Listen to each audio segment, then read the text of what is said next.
স্বাগত সবাইকে। আজকের আলোচনার বিষয়বস্তু সর্বসমতা, সদৃশ্যতা আর তার সাথে একটু ইচ্ছে করে নিয়েছি সদৃশ্যকোণী। কেন সেটা একদম লাস্টে বলবো।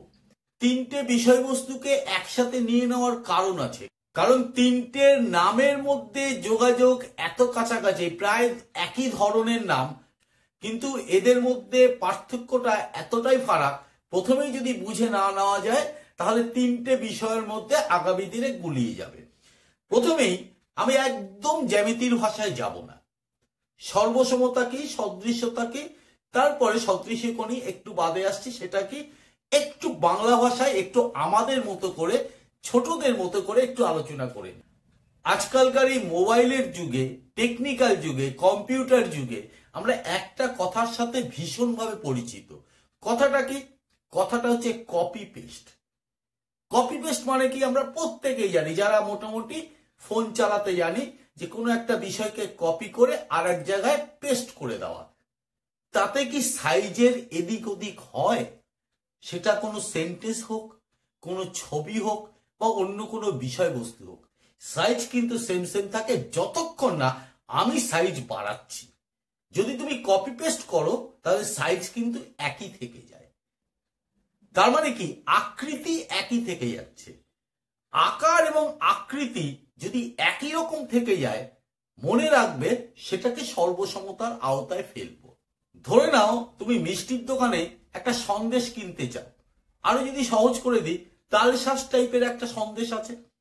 দোকানদার দুটোর দিকে তাকিয়ে বললো এটার দাম 10 টাকা, এটার দাম 20 টাকা। দুটোই কিন্তু তালশাঁস যে ডাইসটা আছে সেই ডাইসের সন্দেশ। একটা ছোট, সেটা দেখতে যেরকম, আর একটা যেটা বড়, সেটা কিন্তু একই রকম দেখতে কিন্তু সাইজে বড়। তাহলে এই যে দেখতে একই রকম কিন্তু সাইজ পাল্টে গেল, এই বিষয়টাকে চলে যাব সদৃশ্যতার মধ্যে। এবার এই কনসেপশনটা এবার আমরা জ্যামিতিতে প্রয়োগ করব। ধরে নাও আগে উল্টো দিক দিয়ে শুরু করি। সমবাহু ত্রিভুজ এ বি সি, ক্লিয়ার? প্রত্যেকটা কোণ তাহলে কত? 60। এইটা কত? 60। এইটা কত? 60। নিশ্চয়ই অসুবিধা নেই।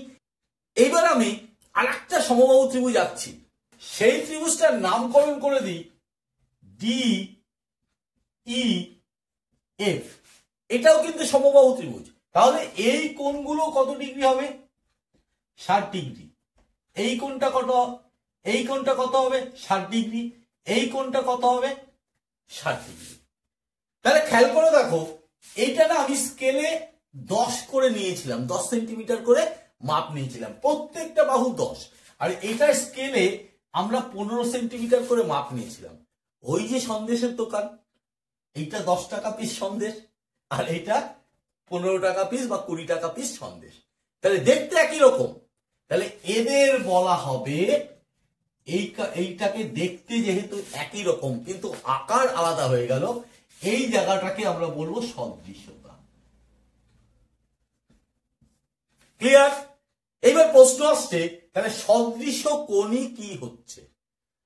সদৃশ্যকোণী হচ্ছে, এই ক্ষেত্রে আমি সহজ করে বোঝানোর জন্য আমি সমবাহু ত্রিভুজ নিয়ে তোমাদের বোঝালাম। এটা যে কোনো অন্য ধরনের ত্রিভুজের ক্ষেত্রেও হতে পারে।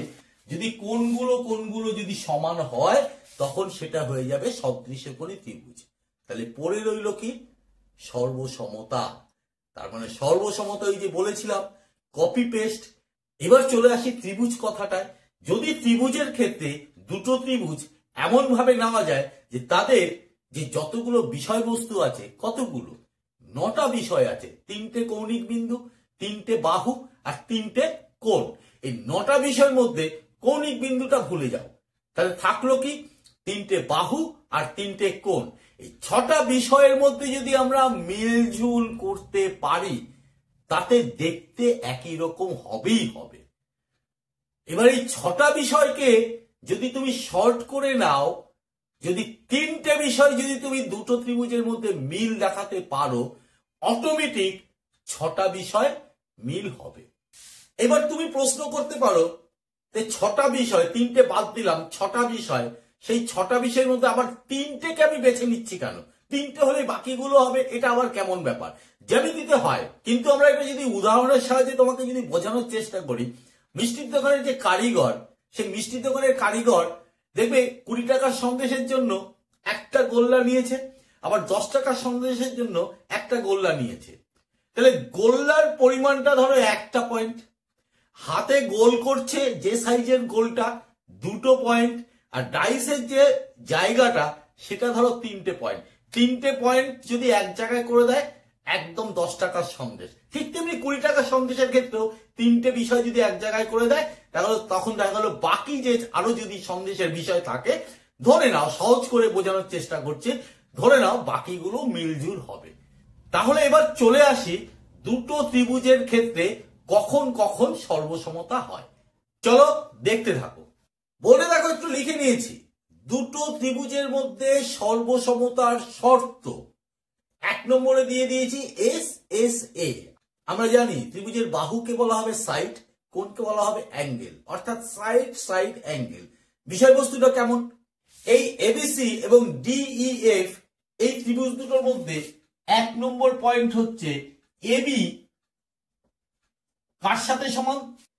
ইডির সাথে। মেপে দেখা গেল সমান হবে, তাহলে ইকুয়াল ইডি হয়ে গেল। 2 নম্বর হচ্ছে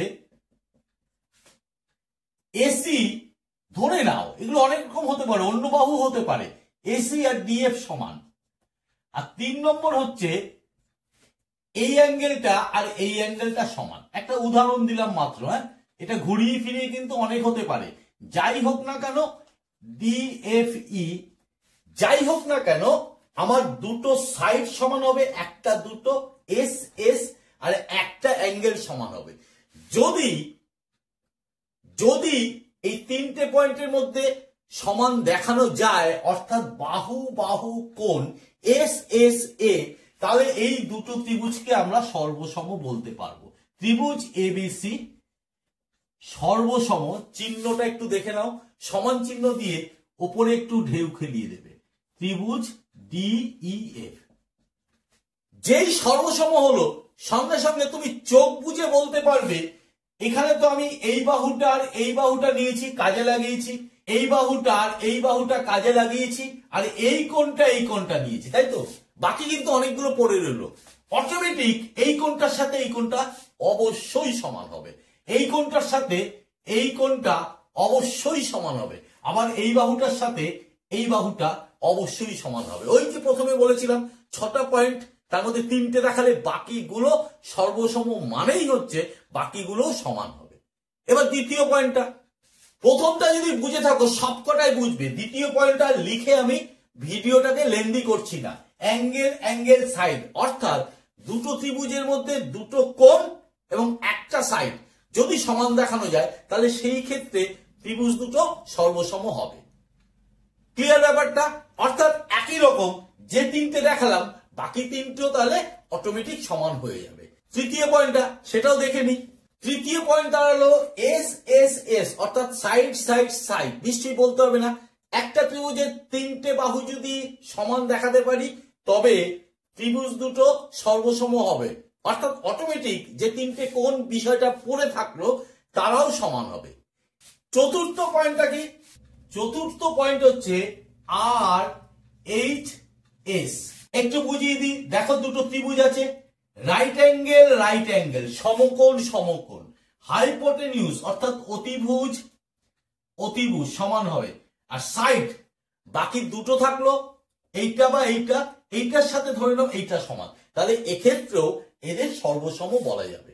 এবার তোমার মনে প্রশ্ন আসতে পারে, এস এস এস হলো এ এ এ কি হবে না? না, হবে না। ওই যে প্রথমে দেখো, একদম প্রথমে দুটো সমবাহু ত্রিভুজ এঁকেছিলাম, একটা ছোট একটা বড়, সেক্ষেত্রে সব কটা কোণ তো 60 ডিগ্রি 60 ডিগ্রি 60 ডিগ্রি ছিল, তাই না? তাহলে সেক্ষেত্রে তো 3টে কোণ অ্যাঙ্গেল অ্যাঙ্গেল অ্যাঙ্গেল হচ্ছিল, কিন্তু সাইজে কিন্তু বড় হয়ে যাচ্ছিল, তাহলে সেক্ষেত্রে কিন্তু সদৃশ্যকোণী হয়ে যাবে। এক্ষেত্রে অ্যাঙ্গেল অ্যাঙ্গেল অ্যাঙ্গেল করলে সর্বসমতা হবে না, সদৃশ্যকোণীতে চলে যাবে, অর্থাৎ সর্বসমতার ক্ষেত্রে এটা শর্ত হতে পারে না। ক্লিয়ার ব্যাপারটা? আজকে আলোচনাটা আশা করা যায় অনেকটা সোজা করে তোমাদের বোঝাতে পারলাম। যদি বোঝাতে পারি তবে অবশ্যই লাইক, কমেন্ট এবং শেয়ার করো। আর চ্যানেলটিকে সাবস্ক্রাইব করে বেল আইকন বাটনটি প্রেস করে দিয়ে অল নোটিফিকেশনটা চালু করে দেবে। আজকে এই অবধি, আজকের জন্য টাটা, বাই।